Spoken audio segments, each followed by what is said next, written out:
வணக்கம், நான் உங்கள் அம்மா சமையல் மீனாட்சி. இன்னைக்கு நம்ம எங்கே வந்திருக்கோம் அப்படின்னு பார்த்தீங்கன்னா, ஹோம் குக்கிங் தமிழ் சேனல் கிச்சனுக்கு வந்திருக்கோம். அவங்க என்ன செய்ய போகிறாங்க அப்படின்னு சொல்லிட்டு பார்க்கலாம். வாங்க ஹேமா. வணக்கம். இன்னைக்கு நீங்கள் அம்மா சமையலுக்காக என்ன பண்ண போகிறீங்க?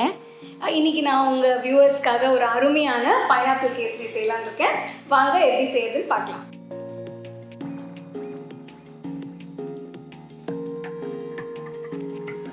ஸோ இன்றைக்கி நம்ம பைனாப்பிள் கேசரி செய்ய போகிறோம். இதுக்கு நான் 8 பைனாப்பிள் ஸ்லைசஸ் எடுத்திருக்கேன். ஸோ ஃபஸ்ட்டு அதை சின்ன துண்டுகளாக நறுக்கிக்கலாம். சென்டரில் இருக்கிற இந்த கோர் பார்த்திங்கன்னா இந்த கோரை ரிமூவ் பண்ணணும். இது எடுத்துகிட்டு மீதி இருக்கிற பைனாப்பிள் ஸ்லைஸை அப்படியே கட் பண்ணிக்கலாம்.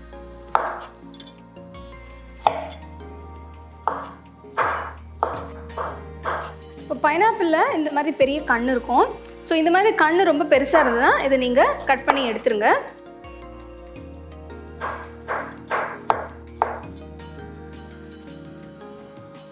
ஃபஸ்ட்டு நம்ம ரவையை வறுத்துக்கலாம். இப்போ இந்த ரெசிபிக்கு நான் 1 கப் ரவை எடுத்திருக்கேன்.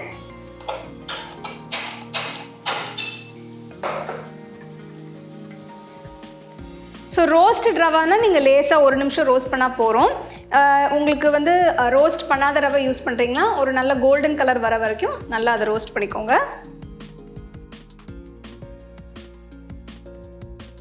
பாருங்கள், ஏற்கனவே நான் நிறைய வீடியோவில் சொல்லியிருக்கேன். கடையில் வாங்கின ரவையாக இருந்தாலும் சரி, ஃபஸ்ட்டு ஒரு வாட்டி வறுத்த ரவை இருக்கும், அதுக்கப்புறம் 2 வாட்டி டபுள் ரோஸ்ட் அப்படின்னு சொல்லிட்டு கிடைக்கும். அப்படி இருந்தாலுமே நம்ம வீட்டில் ஒரு தடவை வறுத்தாதான் நமக்கு அந்த செய்கிற ஒரு உப்மாவாகட்டும் கேசரி ஆகட்டும் நல்லா ஒன்றோட ஒன்று ஒட்டாமல் சூப்பராக வரும். அதனால தான் ஹேமா அவங்களும் வறுக்கிறாங்க பாருங்கள். ஸோ இப்போ ரவை ஒரு நல்ல கோல்டன் ப்ரௌன் கலர் வந்துருச்சு. ஸ்டவ் ஆஃப் பண்ணிவிட்டு இது தனியாக எடுத்து வச்சுறேன்.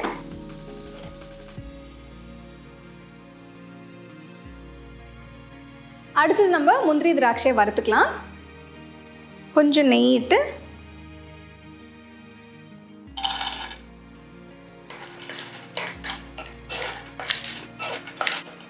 முந்திரி நல்லா கோல்டன் கலர் வர வரைக்கும் வறுத்துக்கோங்க. ஸோ முந்திரி ஒரு நல்ல கோல்டன் கலர் வந்துருச்சு. இப்போ திராட்சையை போட்டுடலாம்.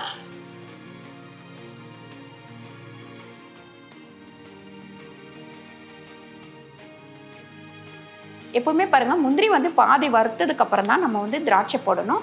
ஏன்னா திராட்சை சீக்கிரமாக பொரிஞ்சிடும். அதனால் நம்ம லேட்டாக போட்டால் தான் கரெக்டாக ரெண்டுமே ஒரே மாதிரி பொரியும். பாருங்கள், திராட்சை நல்லா பொரிஞ்சிருச்சு. ஸ்டவ் ஆஃப் பண்ணிவிட்டு நான் எடுத்துடுறேன்.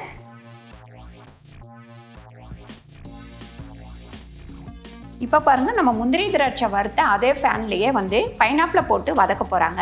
ஆல்ரெடி நம்ம பைனாப்பிள் கேசரி பண்ணியிருக்கோம். நான் அரைச்சி போட்டிருப்பேன். ஹேமா அவங்க பாருங்கள் வதக்கி செய்ய போகிறாங்க. இது ஒரு தனி டேஸ்ட் கிடைக்க போது. வாங்க பைனாப்பிள் போட்டுடலாம். இது ஏன் வதக்குறோம் அப்படின்னாக்கா, அந்த ரவையோடு சேர்ந்து சாப்பிடும்போது பார்த்தீங்கன்னா இந்த பைனாப்பிள் நம்மளுக்கு நல்லா வாயில் கடிப்படும். டேஸ்ட் சூப்பராக இருக்கும். இப்போ நீங்கள் இது எவ்வளோ நேரம் வதக்கணும்? ஒரு 5 நிமிஷம் நான் வதக்குறேன். 5 நிமிஷம் வதக்கினா போதும் அப்படிங்கிறாங்க. நீங்களே இதையே ஃபாலோ பண்ணிக்கோங்க.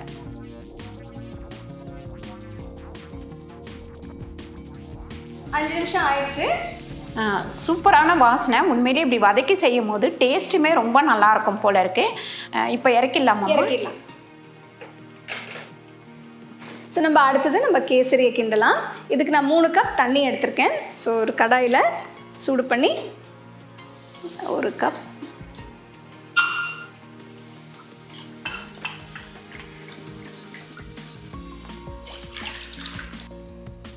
பாருங்கள், எப்பவுமே ரவை 1 கப் அப்படின்னா 3 கப் தண்ணி ஊற்றணும். ஏமா அவங்களும் அதே அளவோடு தான் ஊற்றிருக்காங்க. நம்ம இந்த அளவோடு பண்ணோம் அப்படின்னா கேசரி தலை சூப்பராக இருக்கும். கொஞ்சம் குங்குமப்பூவை சுடு தண்ணியில் போட்டு வைக்க போகிறேன். இது ஒரு நல்ல கலரும் ஃப்ளேவரும் கொடுக்கும். ஸோ தண்ணி கொதிக்க ஆரம்பிச்சிருச்சு. ஃபஸ்ட்டு இந்த குங்குமப்பூ வச்ச தண்ணியை நான் ஊற்ற போகிறேன். இது நல்ல கலரும் நல்ல ஃப்ளேவர் தரும்.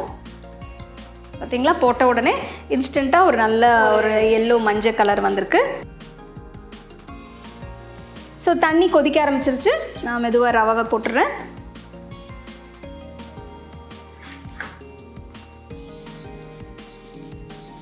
ஸோ இந்த மாதிரி ரவை போடும்போதே நம்ம மிக்ஸ் பண்ணிகிட்டே கிண்டிகிட்டே இருந்தோம்னா உங்களுக்கு லம்ஸாக ஃபார்ம் ஆகாமல் நல்ல நீட்டாக வரும்.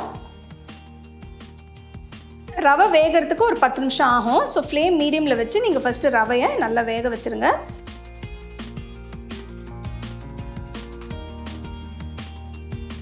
ஸோ இப்போ பார்த்தீங்கன்னா ரவை நல்லா வெந்திருக்கு. இப்போ அடுத்தது நம்ம சர்க்கரை சேர்த்துக்கலாம்.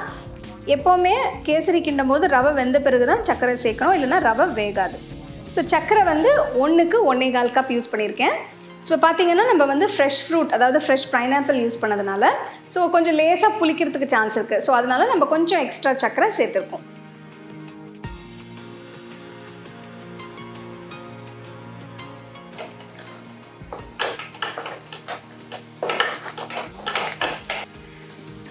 ஸோ இப்போ பார்த்தீங்கன்னா சர்க்கரையில் நல்லா கரைஞ்சிருச்சு. இப்போ அடுத்தது நம்ம பைனாப்பிள் பீசஸை போட்டுக்கலாம்.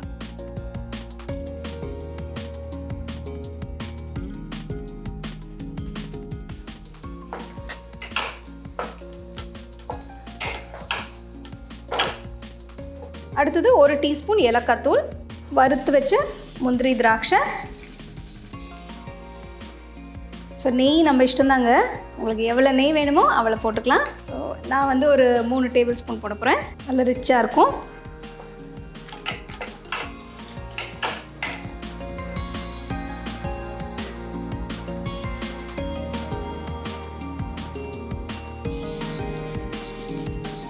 ஸோ கேசரி ரெடியாக இருக்குது பாருங்க. ஒரு சூப்பரான சுவையான பைனாப்பிள் கேசரி ரெடி ஆயிடுச்சு. இப்போ இதை டேஸ்ட் பார்க்கறதுக்கு ரொம்ப ஆசையாக இருக்குது. இப்போ டேஸ்ட் பார்த்துடலாங்களா?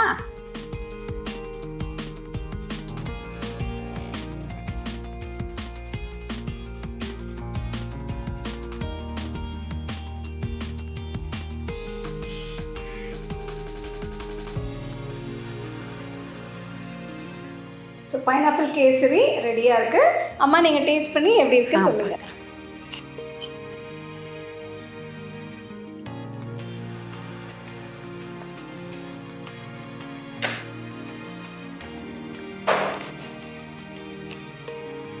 பாருங்க, நம்ம வந்து நிறைய கேசரி பண்ணியிருக்கோம். இது வந்து டிஃப்ரெண்ட்டாக இருக்குது. ரெண்டாவது பைனாப்பிள் வந்து கட் பண்ணி போட்டதுட்டு அது வாயில் கடிக்கும் போது ரொம்ப டேஸ்ட்டாக இருக்குது. கண்டிப்பாக நீங்கள் ட்ரை பண்ணி பாருங்கள்.